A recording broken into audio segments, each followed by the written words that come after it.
Hey team, welcome back to another episode of the Intentional Agribusiness Leader podcast. This is your host, Mark Jewell, and today I am joined by Kade Haas. He is with Locus Ag, and he's from Huntsville, Alabama, where I actually visited, not to go visit him, but I was there last week for the very first time, my first time crossing the border in Alabama, and I had a good experience. Well, So I'm glad you had a good experience in the Deep South. So that's right. That's right. It's a little. I'm a about as northern as you can get by native growing up in Minnesota. So yeah, I would say yes. life in the South as we go here.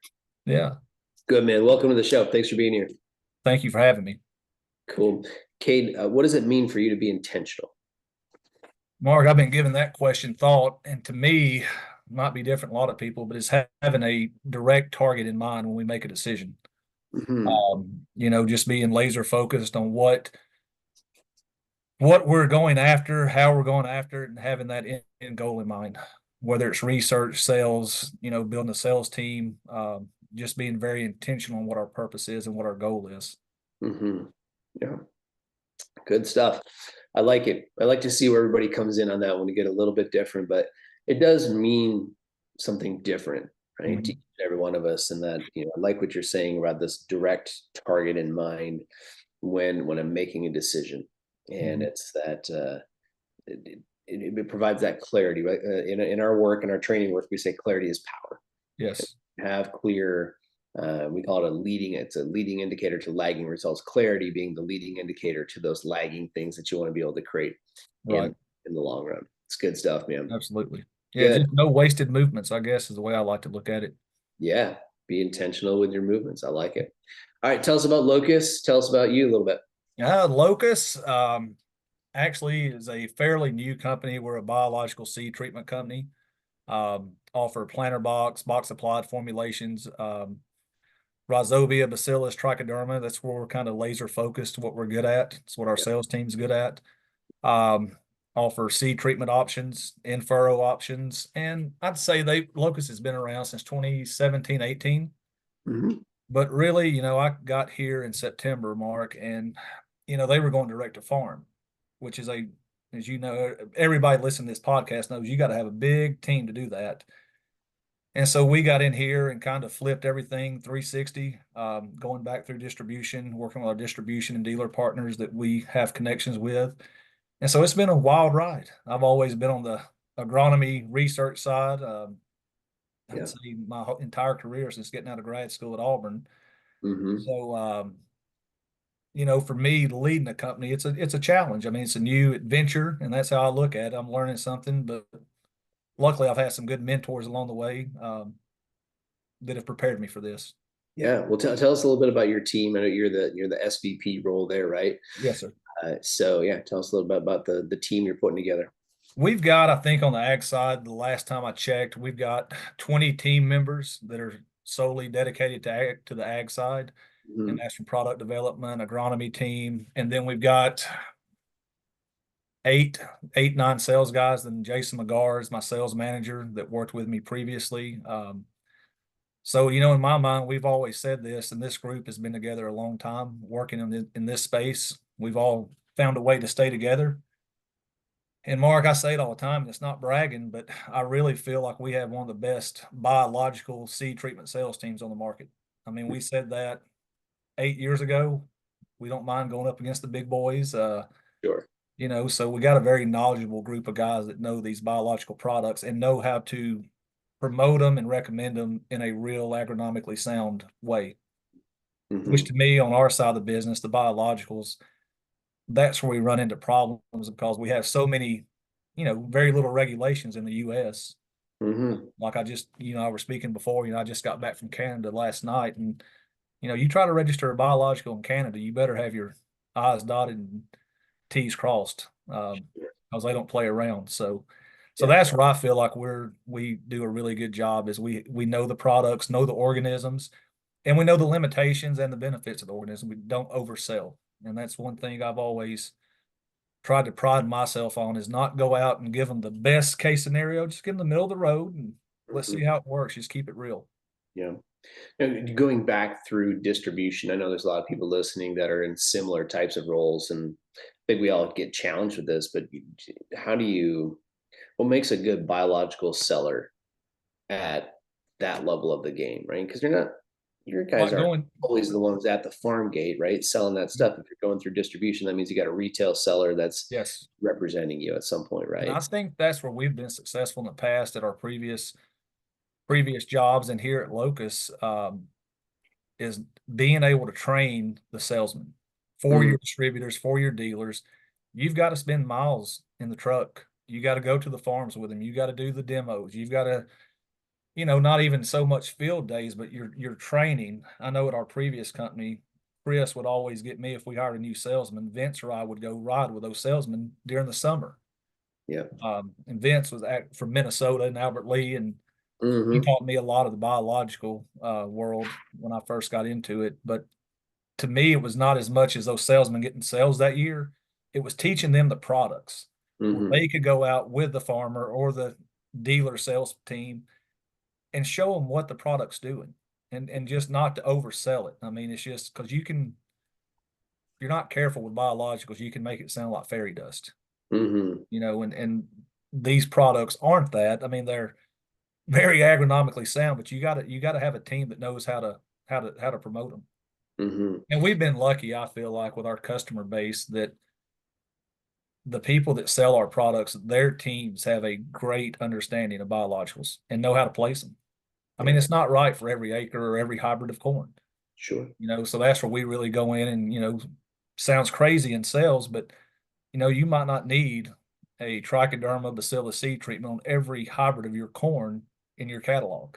If Hmm. it's a strong racehorse variety, eights, nines, tens across the board, we're probably not going to bring a whole lot to it. But it's Right. where you have that one little weak chink in the armor that adding these kind of products can help improve that. Yeah. No, that's great.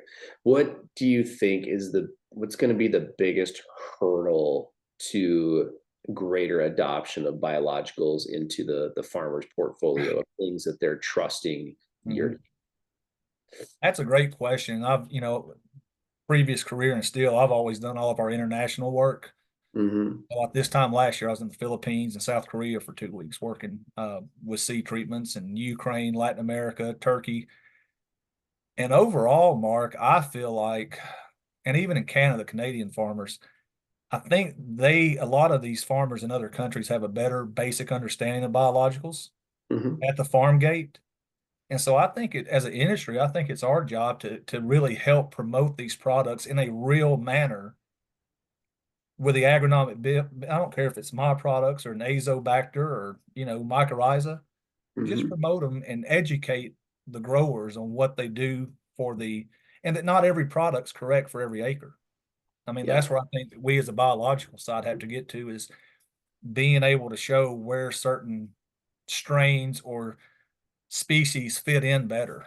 And that's one thing I think at Locust and a few other companies, we got genus, you and I are both Homo sapiens, but we're different. I mean, so, you can have Trichoderma harzianum, but then we get down to the strain level. And I think that's where the companies that are successful really focus on the strain level of the different organisms. Hmm. Yeah. Interesting.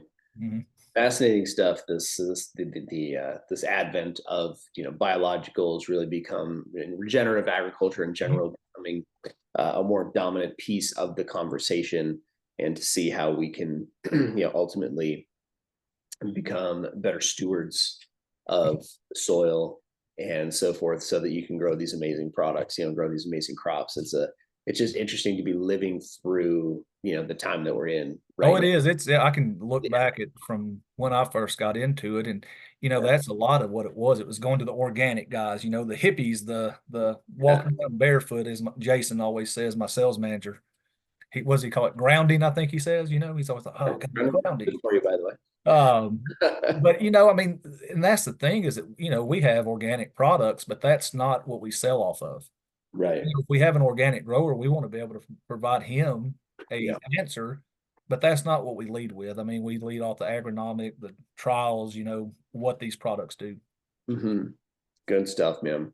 All right. Well, let's talk a little bit about, you pulled together, it sounds like 20 or so people, or there, you got a pretty good solid team. what's working within that structure? What has worked for you, Cade? In the past, pulling people together. Everybody's. I mean, there's a lot of great talent out there. A lot of people fighting over it. Oh yeah. Yeah. What's the strategy for keeping it around? Yeah, no, it's when I got here to Locus, it was a lot of silos were built, so it was kind of Mhm. it was a challenge, and we're still not perfect. We're still working through some of those issues internally. But, that's what I came in here and tried to do is that, hey, we're a team. Doesn't matter if you're agronomy, production, sales, R&D, there's Mhm. no walls. Marketing, I mean, everybody communicates with everybody. Yeah. And that's one thing I really feel like we're not all the way there yet. I mean, it's kind of a work in progress, training a dog. I mean, it's kind of steps at a time, Yeah. Yeah. um, but I think we're almost there. I mean, we've got, like I said, we got a great team, and I train dogs in team rope, and it's always like I say about the best hunting dogs or best roping horses. They've all got some kind of little funny quirk about them, but they're Hmm. too good to get rid of because they buck or do something crazy. And I feel like our team's that way. I mean, I do. I mean, everybody on our team has some little weird quirk about them, but that's what makes them really good at their job. Yeah. Yeah. So that's how I've always looked at it.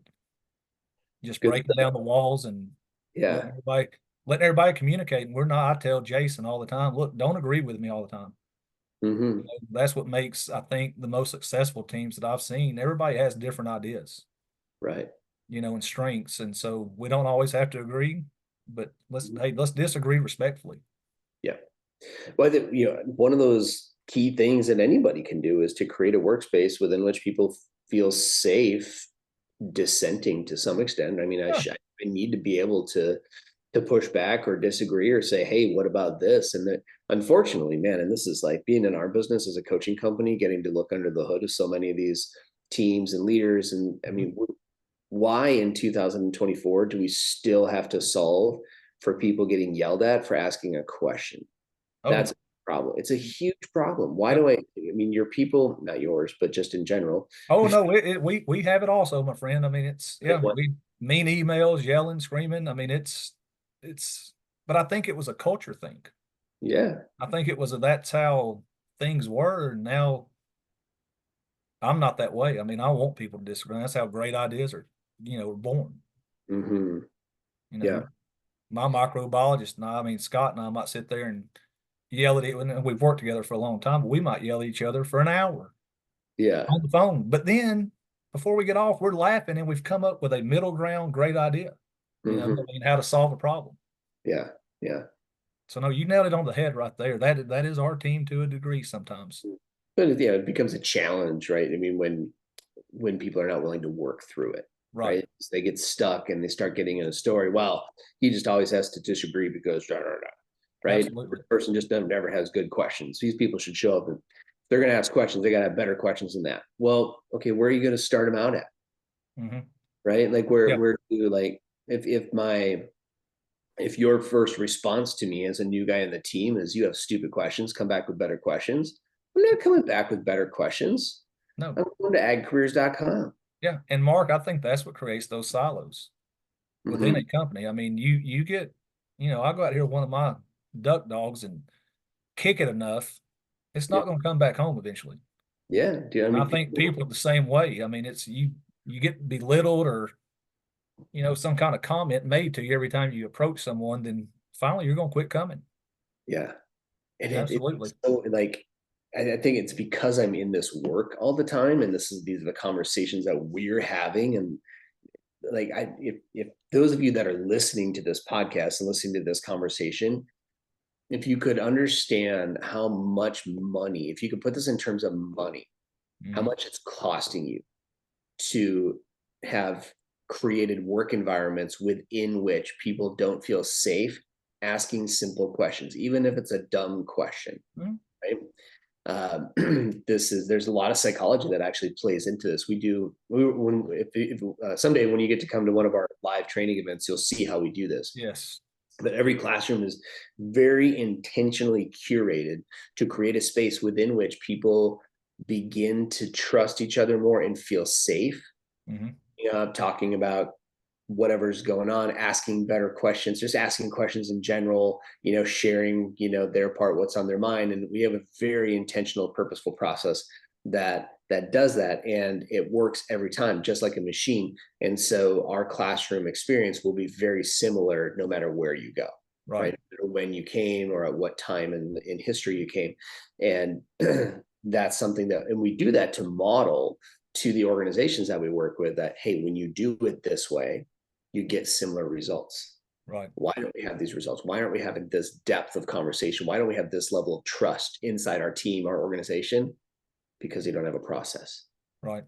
Right. Because it's like, it's no different than identifying the right strain of a bacteria or whatever to go on the right kind of seed. Right. Absolutely. Yeah, exactly. It's the same thing, but it's people, and people are harder to control. Absolutely. Yeah. Because everybody has that different personality and buttons that you need to help push or adjust. So yeah, you're absolutely right.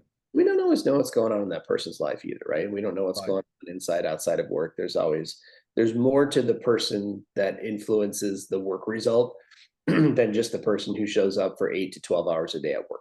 Right. Right. So cool. Well, what about in these growing, you're private equity owned, you're in that world. Obviously that there's going to be demand for creating results. You got a great team of good people that are coming together. How do you go about intentionally curating good culture where people are going to want to stay?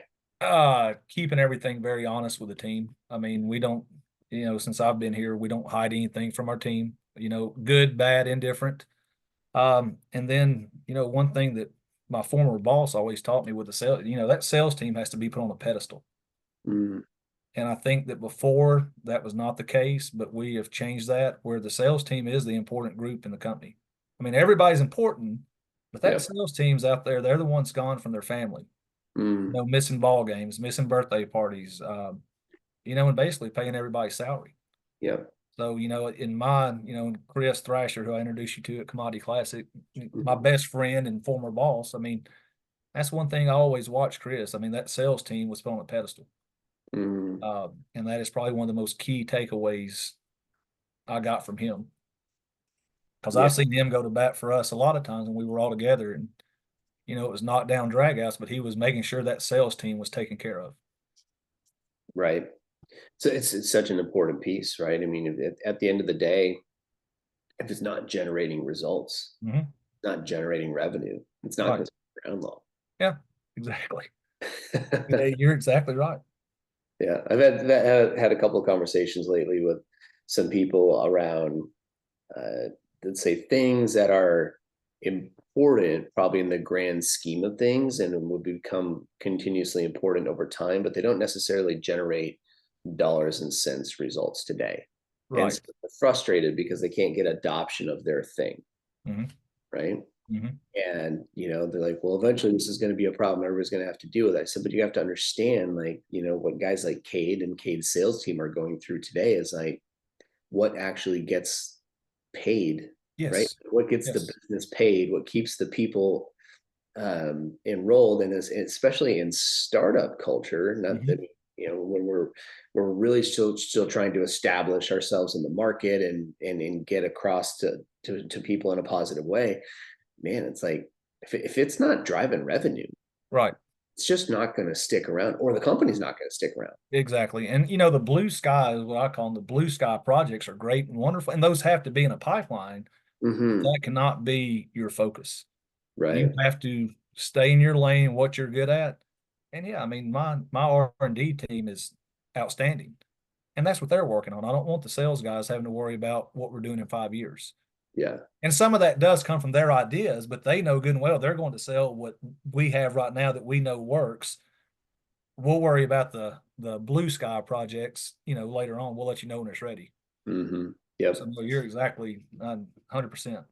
Yeah. I'm living through that right now. We have an app that's about 6 weeks behind deployment, and I'm frustrated. And I just want it done 6 weeks ago. Yeah. And that's like waiting on registration in another country, or with EPA or something. It's just we got everything here. Just let us have our registration. Yep, absolutely. Well, we're going to talk a little bit more about, you and your experience over the years, Cade. So what's been one of those big challenges that you've had to overcome, one of big hurdle over the course of your career? I think I'm in it right now. I Yeah. mean, I think I'm in it right now. I mean, I love it. Wake up every morning looking forward to work, but there were challenges coming here. Like we talked about with the culture. Mm, And I mean, if it was a product with or product problem, I mean, that's easily fixed. You can go to the drawing board and fix it, and our production team can fix it. But when it's, like you said, when it's a human problem and different personalities and these silos, I mean, that to me, that's been my biggest challenge hmm so far to Okay. date. The Yeah. agronomy problems are easy. I mean, I can call you had my friend Michael Scott on. I mean, he Yeah. and Yeah. I talk back and forth all the time, throughout a growing season. Like, hey, have you seen this? Or how do you fix this? Or, Yep. we have friends we can call for those agronomic issues or, sales strategy. But, Mm, internal problems, I think to me, that's been the biggest adjustment for me is learning how to deal with that. right. Right. That's why we do this program. Yeah. And that's why we do this podcast is if we can just have more people hearing these types of conversations. Number one, just you saying that lets somebody else that listens to this today know that they're not alone. Yeah. I mean, I was talking to Chris when I got here and I was like, and he finally texted Cade, it doesn't matter where you go, you're Mm, going to have issues. yeah. They might put on a shiny front, but there's always internal issues. I mean, mommy and daddy are going to fight sometimes. Yeah. I see your wife's posting stuff, and I love her post on LinkedIn, and Mhm. I love my wife more than anything, and we very rarely argue, but we're Yep. going to argue sometimes. We're not going to agree, or one of us is going to be in a bad mood. So, it's just funny, just dealing with the different personalities and everything. Yep. Yep. So that's what I've had to put in my mind that, hey, not everything's going to be perfect all the time. We're going to have bumps in the road. And it's just how, stay calm and handle it. Mm-hmm. Come up with a solution. Don't worry about the problem. Let's focus on the solution. You bet. Good stuff, man. I love it. What's been one of your biggest wins then? Biggest win so far here at Locus has been converting it over from a direct farm sales strategy Yeah. to a distribution strategy. I mean, we've had very high adoption rate with our customers. And that just speaks not to me, Mark, anything that I've done, but to our team. I mean, these customers that we have that we've worked with in the past, they really trust their sales rep in each area. Mm-hmm. So, I mean, to me, that's the biggest gold star that we've had. Cool. I like that. I like that a lot. What do you like to read? Right now, I'm actually reading Vic, who you met at Commodity Classic. Vic Peroni sent me a book called Staring Down the Wolf. Okay. Mark Devine, Navy SEAL Oh, leadership book, yeah. and it's just really Yep. I'm just now getting into it, but it's got, how to commit to courage, trust, respect, growth, and several more.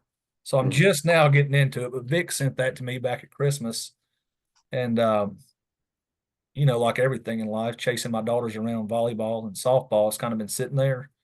But it Mhm. just kind of hit me the other day. I was like, I got to start reading that book. And so far, it's been a very eye opening book to read. Yeah. Awesome. I like it. I'm gonna have to check into that one. Staring Down the Wolf, Mark Devine. I followed him over the years because he's had a lot of influence in the coaching industry. The Right. industry as it would use, go to his events as coaches to see lectures, go, um, get whatever have to do like sort of their own small version of Hell Week, Right. right? Yeah. Yeah. Yeah. So Yeah. he's a heck of a good guy. Well, I've enjoyed his book so Big, far. It's been very, very interesting. yeah, yeah, absolutely. What any podcasts, any other things that you like to tune into? That Founders podcast. I mean, most of the time, to be completely transparent, I'm listening to dog training. We do a lot of hunting, duck hunting, and stuff, and so I'm usually listening to that and been on several podcasts for training dogs. Hmm. But I had a friend turn me on to the Founders podcast, Okay. and they take these, successful people over time. It could be Abraham Lincoln or somebody current, and he does a synopsis of their autobiography. Hmm. And so it's a really interesting podcast to listen to. You kind of get the high points and Yep. really, really neat podcast. Hmm. Very cool. I'll have to take a look at that one. I've never heard of it. Good. Well, I hadn't either till Andy turned me on to it, and it's one I listen to when I'm in the truck or sitting in the airport a lot. Yeah, cool. You mentioned, I mean, you've been running, right? You Mhm. got work stuff, you got kids, you got your spouse, you said you got daughter and or daughters in volleyball. No, I got a 22-year-old that just finished playing college softball, and then got a almost 11-year-old that plays volleyball and softball. So Okay, yeah, got we're it. running all the time. Yeah, I'm in the middle of it. I got a 14-year-old on the club volleyball team. Oh that's we have to. That's why we have to work so hard to play for club volleybball. So I tell you what, man, it's actually not even a joke anymore. no, we're in the wrong. We need to start a club volleyball organization.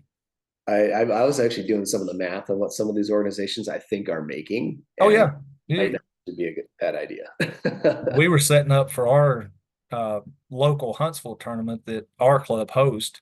Hmm. So I got volunteered to go mop all the courts. The Thursday night before another dad and I did, and we were sitting there looking at the courts. There's a company out of Indiana and Texas that sends Yeah. the courts.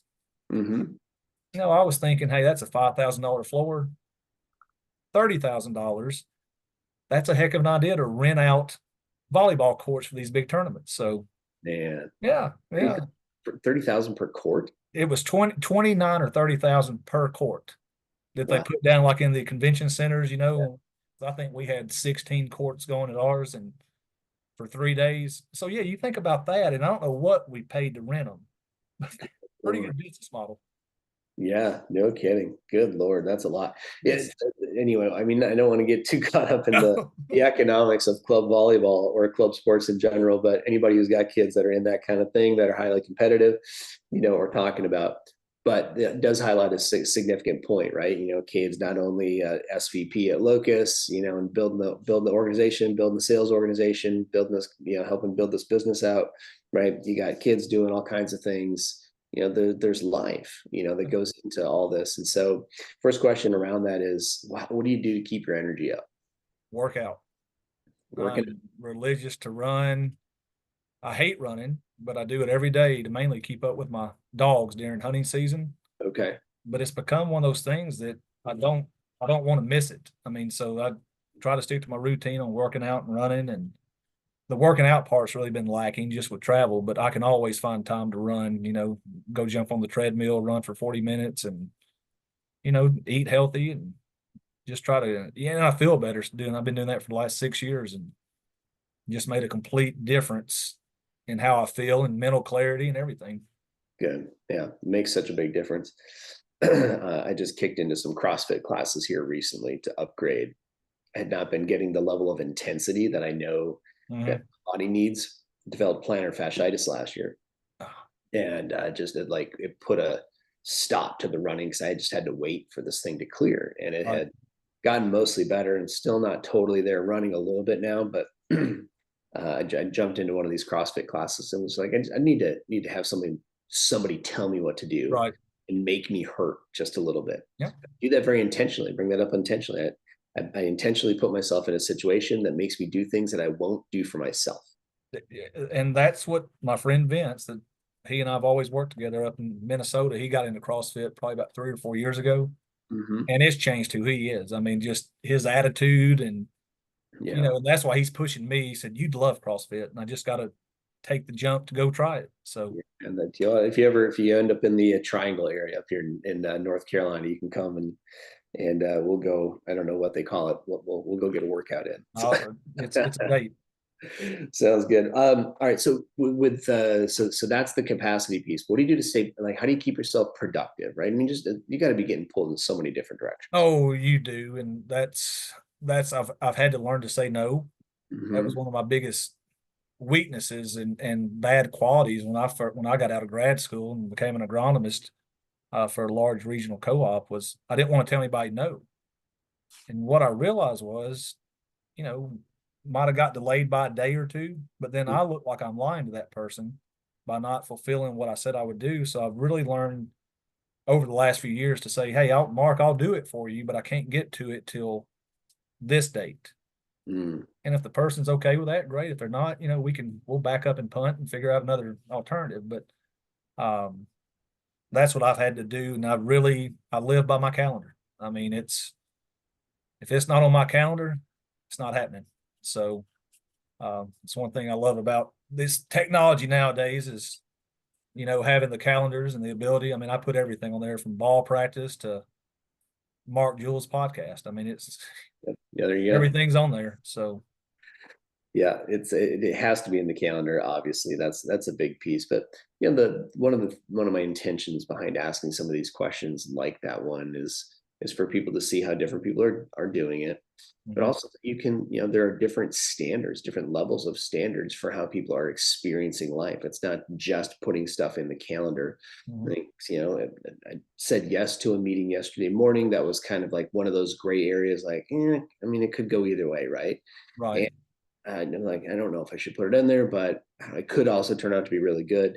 And it was a bust. I mean, that's an hour of my life I'm never getting back. right, right, And now I got this guy harassing me, thinking like, he wants me to buy this thing. I'm just right, like I really, at the end of the day, kicked myself. Shouldn't have done it. You gotta, you're gonna get one out of 20 is gonna be like that, right? yeah, But that power of no hmm is so important, intentionally so, because if uh, when we teach time management, this is one of the biggest things our clients ask for, especially individuals. Like, hey, I'm struggling with keeping my calendar, keeping up with my work life balance, whatever. The thing that we always come back to challenge in every organization is what's the standard for how you get to experience the time. right, That's a better question than how do I manage my time better. Time's going to be, if you didn't show up tomorrow, if Mark and Kate aren't here tomorrow, hmm time's going to do just fine without right, us. You can't manage it. right. The only thing you can influence is your standard for how you experience the time that you do have. It's a great That's way to put it. manipulate. You know what I'm saying? That's an excellent way to put it. Yeah, good stuff, man. What? Yeah. So I'm just curious, like, what role? Like, how do you determine the priority of what goes in the calendar? Like, how do you determine what's important for Kate? Mark, I think, well, like we talked about earlier, revenue. Mm-hmm.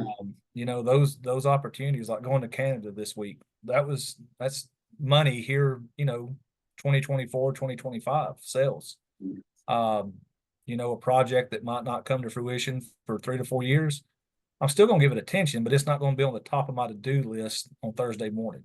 So I Mm-hmm. try to be intentional on what products or projects that I'm committing my time to during the day, or which projects I can push off to another team member that may be more capable than me. Yeah. To see that, and I think that's my dad was a head football coach for 40 years, and he always said a good head football coach, they surround themselves with better coaches than they are. Mm-hmm. So I've got some really good teammates that are more experienced and better. And, we have a carbon program. Mark, I know nothing about the carbon market. Yep. It's total foreign to me, but I've got a team of carbon guys that are really, really, and girls that are really good at that market. So if it's a carbon meeting, if I have time, I'll be on there. But if Mm-hmm. not, I've got Mark and Phil and Jackie, that can really handle those meetings and do a lot better job than I can. You bet. Yep. So it's kind of like having the best coaches surrounding us. You bet. Absolutely. Well, I think that plays into our last question here before we bring it in for a landing, Cade, which is to what level is vulnerability important in your leadership as an intentional leader? I think it's very important for me because, I'm not afraid to fail. And I know I'm going to fail. I'm going Mm-hmm. to make mistakes, especially because I'm new to this, being in charge. I'm used to being the one out playing in the dirt, saying what works and what doesn't work, Sure. with my dogs running around me. So this is a big change for me. But the one thing I will say is that I own that I'll make a mistake, Mm-hmm. and that when I do, somebody's going to be there on my team to help pick me up and help me figure out what I did wrong. Yeah. So I think that's the vulnerability. We can't be afraid to fail. Mm-hmm. Yeah, absolutely. I think that's a great answer. Like you're gonna run into walls. We're gonna have things that don't work out. Mhm. Then we Absolutely.